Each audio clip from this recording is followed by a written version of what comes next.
Hello दोस्तों, good evening. एक बार पुनः आपका स्वागत करते हैं मैट्रिक्स के इस क्लास में जो हम लोगों ने 3 जनवरी को शुरू किया था। आज हम लोग मैट्रिक्स में आगे के पॉइंट पर चर्चा करेंगे। इससे पहले हम लोगों ने मैट्रिक्स के बारे में, मैट्रिक्स का जो बेसिक जानकारी होता है उसके बारे में जाना। एक बार फिर से थोड़ा रिवीजन करके और आगे हम लोग बढ़ेंगे। टाइप्स ऑफ मैट्रिक्स हम लोगों ने पिछले क्लास में पढ़ा है। तो अभी तक हम लोगों ने क्या जाना, मैट्रिक्स का डिफिनेशन, मैट्रिक्स के बारे में कैपिटल लेटर से सूचित करते थे। इसके अवयव को a i j, order m cross n, i number of row को इंडिकेट करता है, number of row, j number of column को बतलाता है, नंबर ऑफ कॉलम। ठीक है। और इसके बाद हम लोग टाइप्स ऑफ मैट्रिक्स भी देखे थे। मैट्रिक्स, इसमें हम लोगों ने देखा था रो मैट्रिक्स, कॉलम मैट्रिक्स। फिर आप देखे थे rectangular matrix,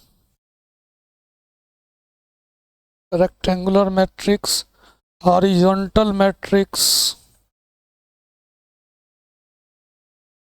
vertical matrix,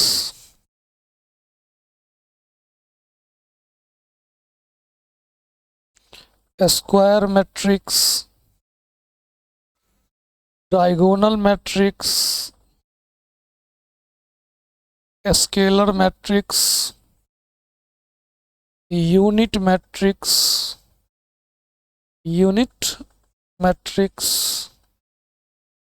null matrix,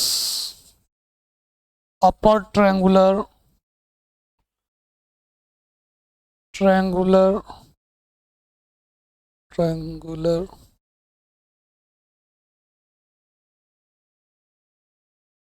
matrix, और एक हम लोगों ने देखा था लोअर ट्रायंगुलर मैट्रिक्स,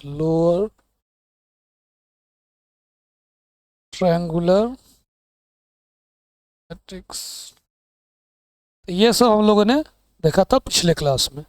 इसके अलावा आप एक क्वेश्चन देखे होंगे मैट्रिक्स निर्माण से जुड़ा हुआ कि एक 3x4 ऑर्डर का मैट्रिक्स आप बनाइए। इस मतलब एक ऐसा मैट्रिक्स बनाना है जिसमें नंबर ऑफ रो 3 होना चाहिए, नंबर ऑफ कॉलम 4 होना चाहिए, यही बतलाता है ऑर्डर। और एलिमेंट टोटल कितना होगा, 12। कहता है जिसमें एलिमेंट, मान लेते वो मैट्रिक्स ए होगा और इसके एलिमेंट हम लोग क्या दिखाएंगे, ith रो में और jth कॉलम में एलिमेंट को ए आई जे। जो 3 गुना 4 ऑर्डर का होगा तो i का मान 1, 2, 3 हो सकता है और j का मान 1, 2, 3 और 4 हो सकता है। और तब कहता है कि एलिमेंट i और j का वैल्यू जब निकालना होगा तो ये हो जाएगा, मान लेते हैं 2i माइनस जे। ये फार्मूला से आप निकालिए। तो मैट्रिक्स ए को दर्शाना है, इसको भी हटा देते हैं। ए मैट्रिक्स तो हम माने ही ना, इसमें मान लेते हैं कि हमको A11, ध्यान रखिएगा 3x4 है तो इसमें टोटल नंबर ऑफ एलिमेंट्स कितने होंगे, 12 एलिमेंट होगा। ठीक है ना। तो 12 एलिमेंट है तो A11 पहला रो का पहला एलिमेंट, तो क्या हो जाएगा 2 इंटू आई का मान भी 1 और जे का मान भी 1, तो ये हो जाएगा 2 माइनस 1 बराबर 2।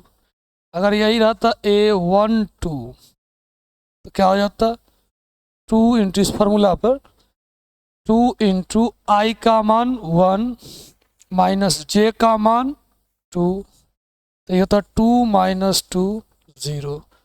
A13 2 इंटू 1 माइनस जे का मान 3, क्या होता 2 माइनस 3, क्या होता -1। जे का मान कहाँ तक जाएगा, 4 तक। A14 2 इंटू 1 माइनस 4 क्या हो जाएगा, 2 माइनस 4 बराबर -2। अब ये तो हो गया 2 1। ध्यान रखिएगा आई का मान 1, तो जे का मान कहाँ तक, 4 तक, 1 2 3 4 हो गया। अब आई का मान 2, तो फिर ये जे का मान कहाँ तक, 4 तक, तो 2 1, तो 2 इंटू 2 -1। इस फॉर्मूला पर रखिए आई का मान 2 और जे का मान 1, तो ये 4 -1 क्या आएगा, 3।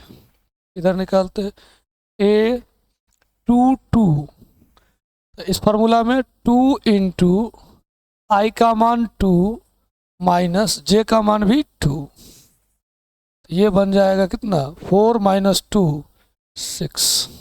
गलती हो गया, 4 -2 तो 2 ना। इसके बाद ए 2 3, यानी 2 इंटू आई का मान 2 माइनस जे का मान 3, 4 -3, तो ये क्या होगा, 1। ठीक है, ए 2 4, 2 इंटू 2 -4, 4 -4 बराबर 0।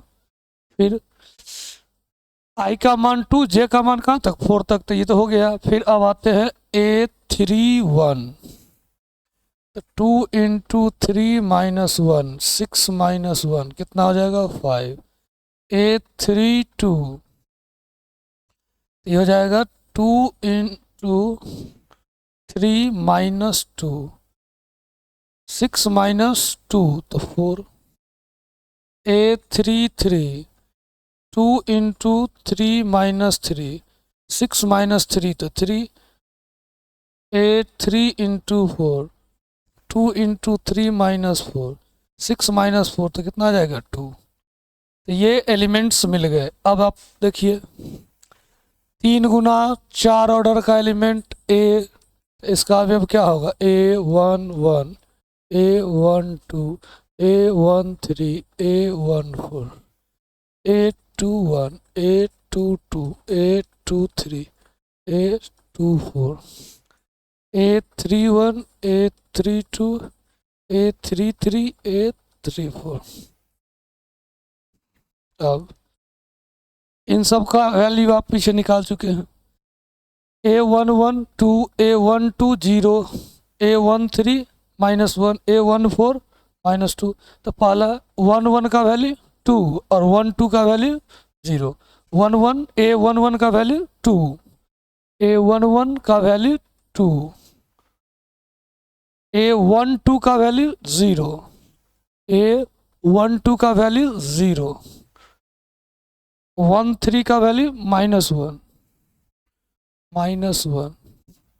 इसी तरह से इसका 1 4 का वैल्यू -2 तो -2। अब इसी तरह से 2 1 का 3 2 1 0, 3 2 1 0, 3 2 1 0, और फिर लास्ट में जो है 3 वाला 5 4 3 2, 5 4 3 2, 5 4 3 2, 3 गुना 4। तो इस तरह से क्वेश्चन में हम लोग क्या किए, जब ऑर्डर दिया हुआ था और अवयव निकालने के लिए जो गणितीय कंडीशन था वो दिया हुआ था ना, ये देख लीजिए, ये गणितीय कंडीशन की इस फार्मूला से आप अवयव को निकालिए, और ऑर्डर यहाँ दे दिया गया, तो इससे आई जे का मान क्या ले सकते हैं ये पता हो गया। तो हम लोगों ने एक नए आव्यूह को सजा लिया। ठीक है, तो इसको बोलते हैं आव्यूह की रचना करना। हमने आव्यूह को रचा, बनाया। ठीक है, तो इस तरह का एनसीईआरटी में आप लोगों ने क्वेश्चन देखा होगा। आप यहाँ से देख सकते हैं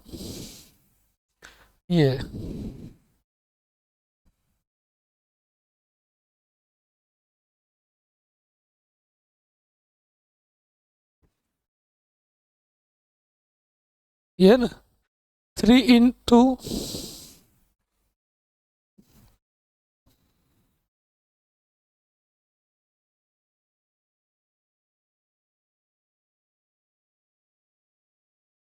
ये 3 इंटू 4 ऑर्डर के अवयव की रचना कीजिए जिसके अवयव इस प्रकार प्राप्त होते हैं। ये क्वेश्चन था 2i माइनस जे।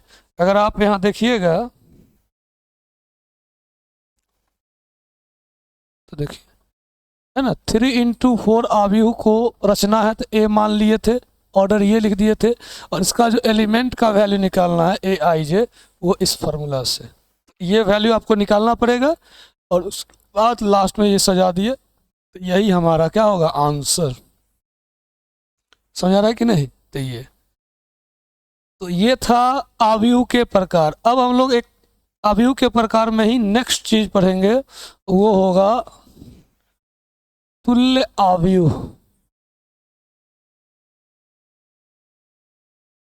तुल्य अवयव इसको बोलते हैं इक्विवेलेंट मैट्रिक्स। समझ गए ना? तो ये तो कहता है कि जब दो अवयव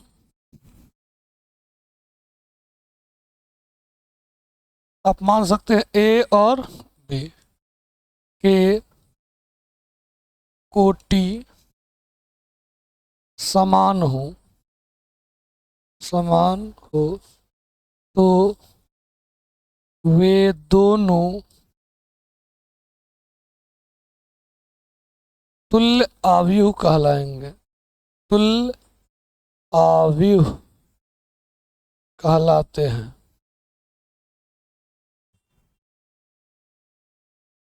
समझ आ रहा है कि नहीं? मतलब एक संरचना है ए बी सी डी, इसका ऑर्डर क्या होगा, 2 × 2। तो दूसरा अवयव का भी अगर संरचना मान लेते ई एफ जी एच, ये भी अगर 2 × 2 ऑर्डर का, यानी दोनों का कोटि क्या है, समान है, तब हम बोल सकते हैं ए और बी एक दूसरे का क्या है, तुल्य अवयव है। केवल कोटि बराबर हुआ तो क्या कहलाएगा, तुल्य अवयव, मतलब दोनों अवयव का तुलना किया जा सकता है। तो ये, इसके बाद इसका ही नेक्स्ट रूप आता है समान अवयव। क्या आता है, समान अवयव। इसको बोलते हैं इक्वल मैट्रिक्स। इक्वल मैट्रिक्स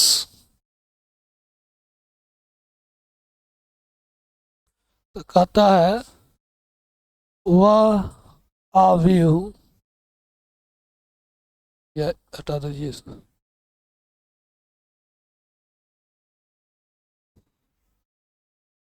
वे दो अवयव, या दो से अधिक भी हो सकता है, दो अवयव मान लेते हैं, अगर वो भी ए और बी लेते,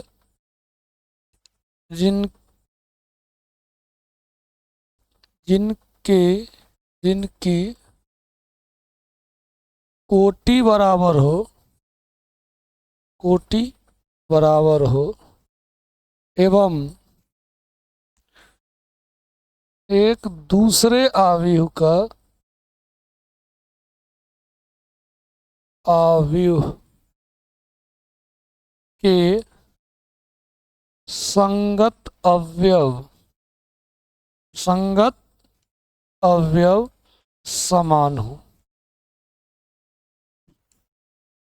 दोनों, इससे पहले जो आप देखे तुल्य अवयव, तो तुल्य अवयव में क्या था, कोटि केवल बराबर, और समान अवयव के बारे में जब बात किए तो कोटि बराबर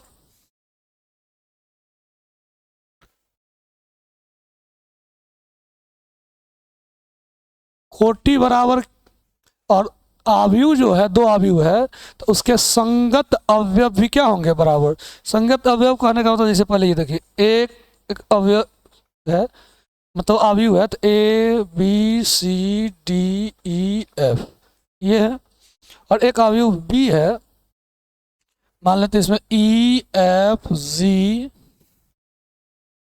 या हटा देते इसको,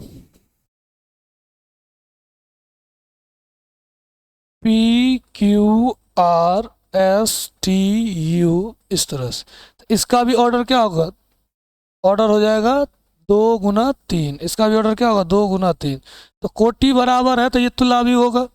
लेकिन इसके संगत अवयव अगर बराबर हो जाए, मतलब ए बराबर हो जाए पी के, ये संगत अवयव, इसका पहला लाइन A11 मतलब पहला रो पहला कॉलम का एलिमेंट, इसमें भी पहला रो और पहला कॉलम का एलिमेंट ये बराबर हो जाए, ये पहला रो का दूसरा एलिमेंट पहला रो का दूसरा एलिमेंट, मतलब बी और क्यू बराबर हो जाए, मतलब ए बराबर पी, पी बराबर क्यू, फिर पहला रो का तीसरा एलिमेंट पहला रो का तीसरा एलिमेंट, यानी कि सी बराबर आर हो जाए, पहला रो दूसरा रो का पहला एलिमेंट दूसरा रो का पहला एलिमेंट, तो डी बराबर एस, ये हो जाए दूसरा रो का दूसरा एलिमेंट दूसरा रो का दूसरा एलिमेंट, यानी ई बराबर टी, और दूसरा रो का तीसरा एलिमेंट दूसरा रो का तीसरा एलिमेंट, एफ बराबर यू, इसी को बोलते हैं संगत एलिमेंट।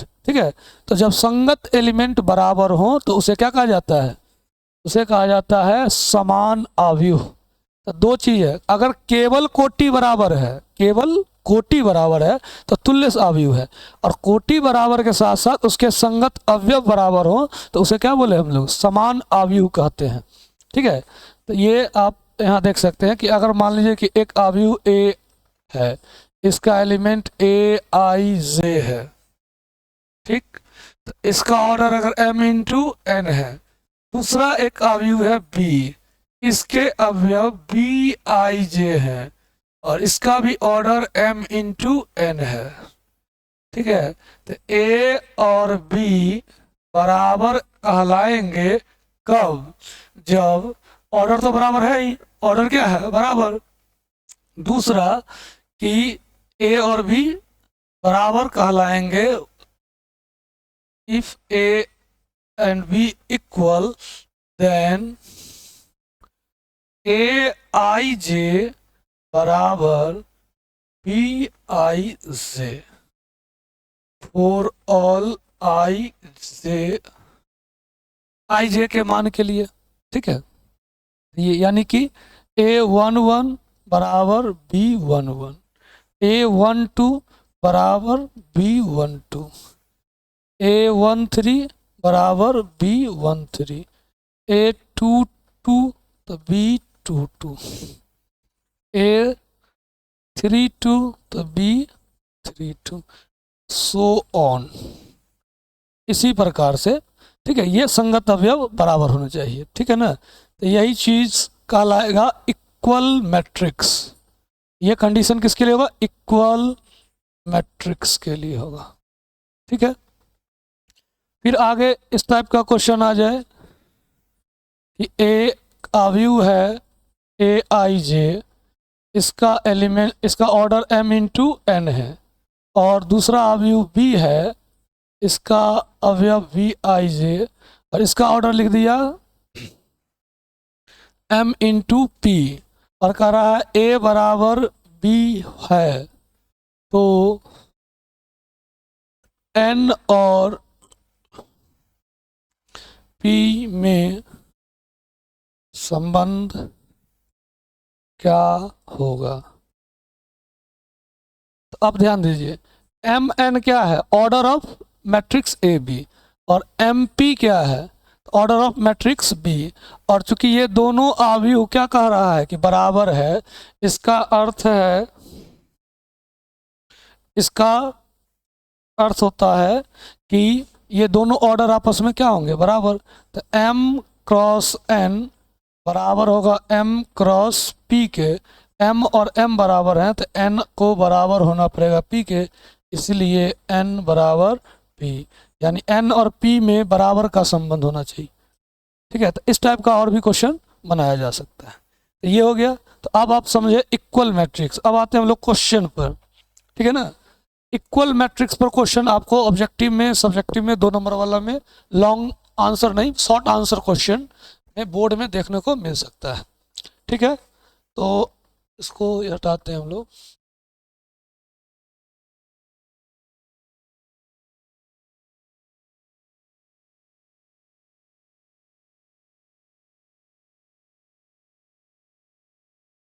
ये पहले तो एकदम आसान क्वेश्चन से हम लोग शुरू करते हैं। क्वेश्चन नंबर 8, ये आप देखिए क्या कर रहा है। एक अवयव है जिसके अवयव ए आई जे हैं और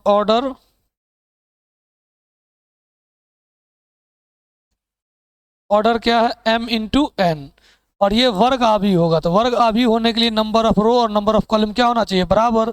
और यहाँ नंबर ऑफ रो m है, number of row column n है, तो m और n बराबर होना चाहिए। इसका आंसर क्या होगा, सी हो जाएगा ना। दूसरा, यहाँ देखिए इस क्वेश्चन में निम्नलिखित समीकरणों में एक्स वाई जे का मान निकालना, एक्स वाई और जेड का मान निकालना है। और कह रहा है कि ये अवयव और ये अवयव क्या है, बराबर है। तो दो अवयव बराबर होगा, इसके लिए पहला कंडीशन क्या है कि इसके कोटि को बराबर होना पड़ेगा। तो कोटि क्या है यहाँ पर, तो इसमें 2 रो 2 कॉलम 2 इंटू 2 ऑर्डर का, यहाँ भी 2 रो 2 कॉलम तो 2 इंटू 2 ऑर्डर, तो कोटि तो बराबर हो गया। कोटि बराबर होने, अगर केवल कोटि देखेंगे तो तुल्य अवयव होना चाहिए, इक्विवेलेंस होगा, इक्विवेलेंट मैट्रिक्स। यहाँ बोला है समान अवयव, दोनों को बराबर कर दिया है। तो बराबर होने के लिए कोटि के साथ साथ, कोटि बराबर होने के साथ साथ क्या होना चाहिए, प्रत्येक संगत अवयव को बराबर होना चाहिए। यानी कि इस मैट्रिक्स का जो पहला रो का पहला कॉलम का जो एलिमेंट है कितना है 4, तो दूसरे के पहला रो पहला कॉलम का जो एलिमेंट है ये दोनों बराबर। तो यहाँ से क्या निकला, y बराबर 4, y का मान मिल गया। इसी तरह से इसी रो का दूसरा एलिमेंट क्या है 3, और इस दूसरे मैट्रिक्स में इस रो का दूसरा एलिमेंट क्या है z, तो z बराबर क्या लिखेंगे हम लोग 3। ये हम नहीं लिख रहे हैं, क्वेश्चन कहा कि संगत अवयव को बराबर कर देना है तो कर दिए, ठीक है। इसी तरह से यहाँ देखिए ये बराबर है ही पहले से, और ये x बराबर क्या हो जाएगा 1, तो x बराबर 1। यहाँ तो कोई कैलकुलेशन भी नहीं करना पड़ा, ठीक है ना। तो ये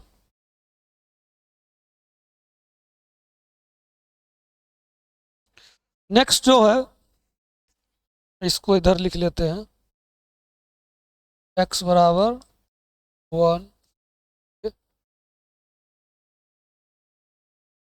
इसमें अगर आप देखिएगा तो ये दोनों भी क्या है बराबर, इसमें भी 2 रो 2 रो 2 कॉलम 2 कॉलम, तो यहाँ भी क्या होगा संगत अवयव बराबर। तो इसमें पहला एलिमेंट जो है वो x प्लस वाई है, और इधर पहला एलिमेंट क्या है 6 है, यानी x प्लस वाई बराबर होगा कितना 6, ठीक है। यहाँ पर दूसरा एलिमेंट 2, तो यहाँ भी 2, तो ये तो ठीक है। यहाँ पर दूसरा रो का पहला एलिमेंट 5 प्लस जेड है, क्या है ये 5 प्लस जेड, और यहाँ पर पहला एलिमेंट क्या है 5, तो बराबर 5 बराबर क्या हो गया 5। तो यहाँ से आप देखिए जेड बराबर 5 माइनस 5, तो जेड बराबर क्या आएगा निकल के 0, जेड बराबर क्या है 0। तो ये, और दूसरा एक्स वाई बराबर क्या करना है 8, एक्स इंटू वाई बराबर 8, संगत अवयव को हम बराबर कर रहे हैं। अब यहाँ x इंटू वाई बराबर 8, एक्स प्लस वाई बराबर 6, तो अब इसको सॉल्व कीजिए।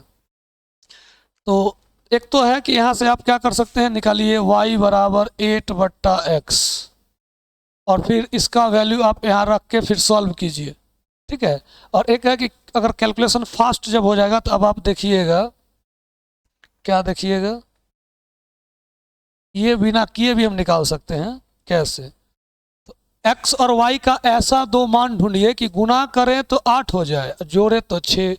तो हम ये बोल सकते हैं 4 प्लस 2 6, 4 इंटू 2 तो क्या हो जाएगा 8, 4 इंटू 2 8। अब ये आंसर इसमें x बराबर आप 4, x बराबर 4, y बराबर 2 बोल सकते हैं, या ऐसे भी बोल सकते हैं कि x बराबर 2, y बराबर 4, और z बराबर क्या आया 0। तो ये दो आंसर बनेगा, x और y का 2 मान आएगा, z का 1 मान। समझ आ रहा है कि नहीं, आप देख सकते हैं। इसके बाद है ये तीसरा, उम्मीद है कि आप लोगों को ये बहुत ही इजी वे में समझ में आ रहा होगा। ठीक है, केवल डिफिनेशन है, डिफिनेशन अगर आपको पता है, अगर डिफिनेशन याद रहेगा तो क्वेश्चन आसानी से बन जाएगा। आप लोग को लग रहा होगा कि इसमें कोई दम ही नहीं है इस टाइप के क्वेश्चन में।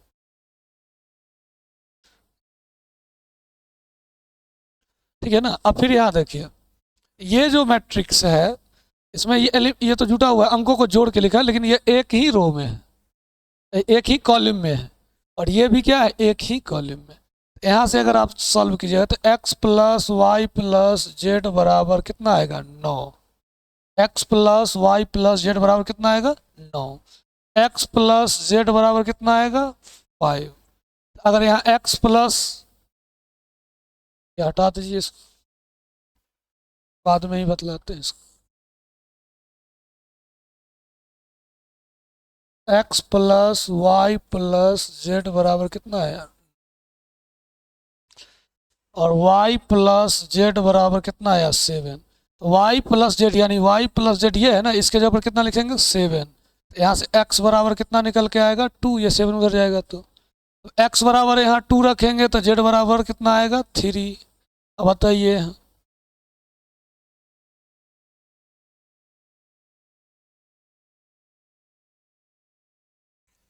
z बराबर कितना आया, 3।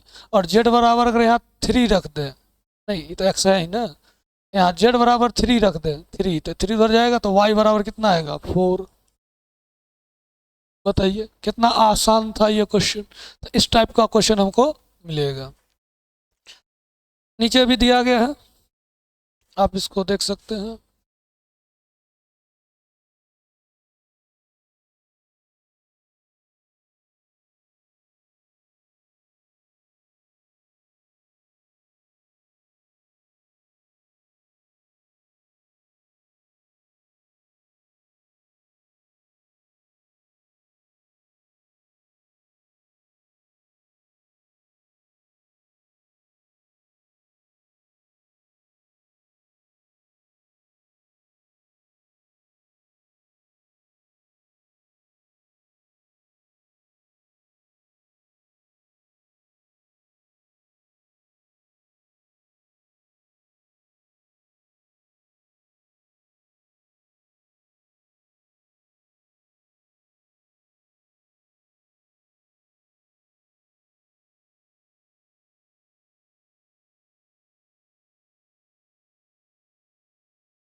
नेक्स्ट क्वेश्चन 6 के बाद 7 नंबर में भी देख लीजिए।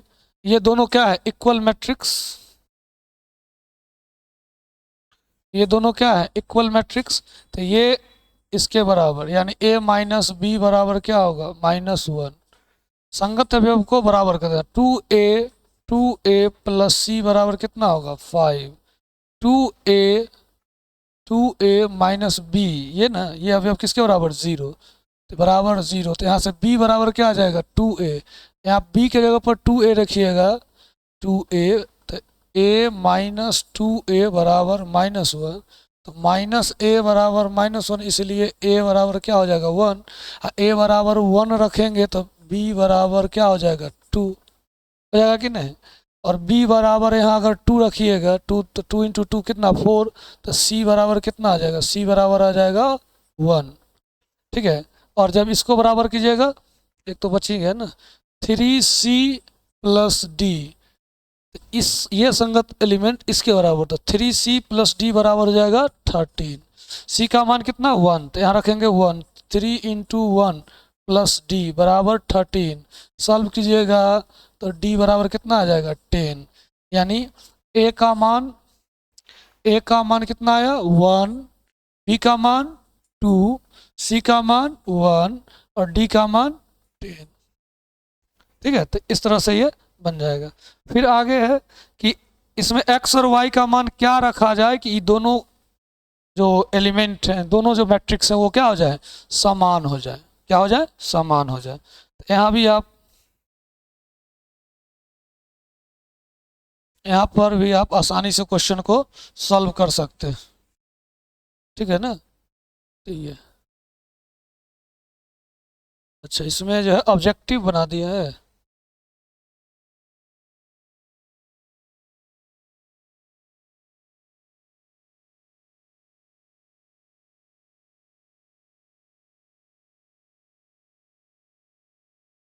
ये इस दोनों को समान होने के लिए क्या करना पड़ेगा, तो आप ये एलिमेंट इसके बराबर, तो यहाँ से 3x प्लस 7 बराबर 0 कीजिएगा तो x बराबर क्या आएगा -7/3। लेकिन जब इसको इसके बराबर कीजिए, ये दोनों को बराबर, तो 2 - 3x बराबर कितना आया 4। ये उधर जाएगा 2 - 4 बराबर 3x -2 बराबर 3x, तो x बराबर क्या आएगा -2/3।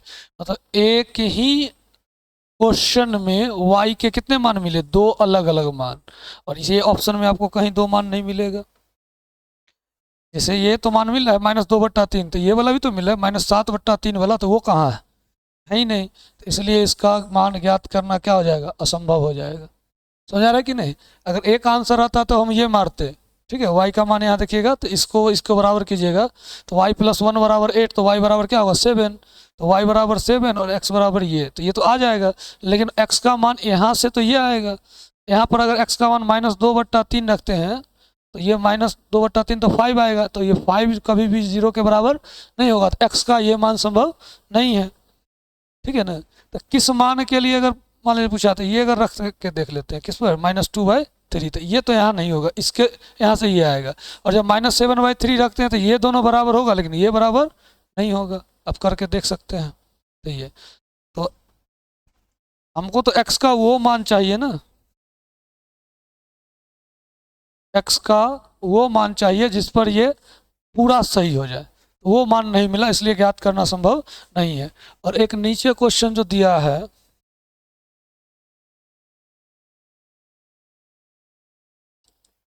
ये क्वेश्चन 3 × 3 कोटि का एक ऐसे अवयव की संख्या बताइए, कुल कितना अवयव आप बना सकते हैं जिसमें अंक केवल 0 या 1 प्रयोग कर सकते हैं, ठीक है ना।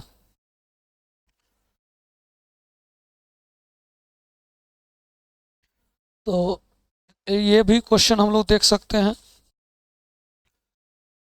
एक अवयव है 3 × 3 ऑर्डर का, तो ये, और इसमें या तो 0 नहीं तो 1 यूज करेंगे, तो जैसे ये लिखे 0 0 0 0 0 0 0 0 0, ये हो ना क्या 3 × 3 ऑर्डर का। तो ये भी तो हो सकता है कि यहाँ 1 बाकी को 0 रहने देते हैं,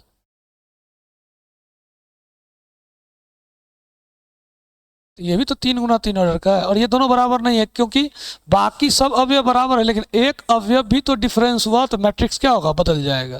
तो ऐसा करके हम कुल कितना अवयव बनाएंगे, तो देखिए इसको कितना तरीका से लिख सकते हैं, दो तरीका से। यहाँ पर या तो 0 लिखेंगे नहीं तो 1 लिखेंगे, ये हमको क्वेश्चन कह रहा है, ठीक है। प्रविष्टि में जो एलिमेंट जो लिखेंगे या तो 0 लिखे नहीं तो 1, और ऑर्डर कितना है 3 × 3 ऑर्डर का, तो ये दो तरीका से लिखा जा सकता है।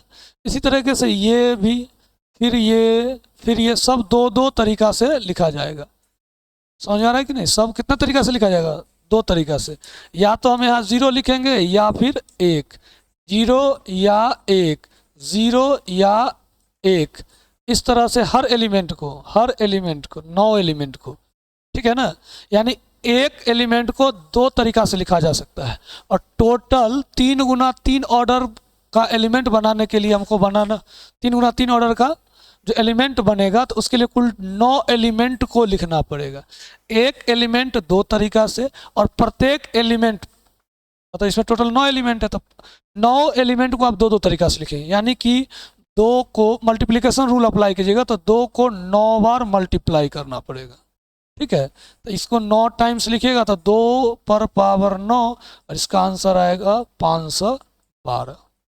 समझ आ रहा है कि नहीं। तो ये है ये वाला एलिमेंट 3 × 3 ऑर्डर का, 3 × 3 ऑर्डर का कुल कितना अवयव जिसमें प्रविष्टि कितना है 0 या 1, तो दो तरीका 2 वे। और 3 × 3 ऑर्डर का तो टोटल नंबर ऑफ एलिमेंट्स, अवयव की संख्या क्या हो जाएगा 9 बराबर 9। यानी हर कार्य को, हर एलिमेंट को दो तरीका से लिख सकते हैं, तो 2 को 9 टाइम्स मल्टीप्लिकेशन रूल होगा, क्योंकि जब तक हम 9 के 9 अवयव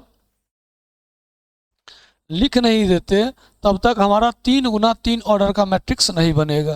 तो ये ऐसे ऐसे करके आप लिखे तो टोटल 512, एक एलिमेंट बदलिए, जैसे एक ये 0 को 1 कर दिए, फिर इसको नहीं 0 को 1 ये 0 रहने दिए, इसको 1 कर दिए, तो इस तरह से बनाएंगे।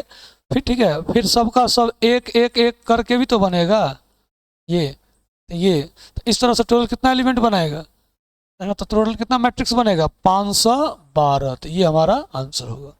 समझ आ रहा है कि नहीं? तो ये था। अब आगे हम लोग जो है मैट्रिक्स पर जो गणितीय संक्रिया अप्लाई करेंगे, तो दो मैट्रिक्स को जोड़ना, घटाना, मैट्रिक्स में किसी संख्या से गुना करना या मैट्रिक्स को गुना करना, तो वो सब हम लोग नेक्स्ट क्लास में देखेंगे। समझ आ रहा है कि नहीं? तो बेसिक जो था टाइप्स ऑफ मैट्रिक्स, ठीक है, मैट्रिक्स की रचना, मैट्रिक्स होता क्या है, ऑर्डर क्या होता है, नंबर ऑफ एलिमेंट्स कितने होते हैं, ठीक है, वो सब हम लोग देख लिए। समझ आ रहा है कि नहीं? तो अब आपको अगर मैट्रिक्स बनाने से जुड़ा हुआ कोई क्वेश्चन होगा, ठीक है, कि इसमें इतना ऑर्डर का और इस तरीके से एलिमेंट को निकालना है, तो वो मैट्रिक्स का रचना कीजिए, तो वो आप आसानी से बना सकते हैं। ठीक है, तो आज के लिए इतना ही। अब मिलेंगे हम लोग नेक्स्ट क्लास में नेक्स्ट टॉपिक के साथ। तब तक के लिए धन्यवाद।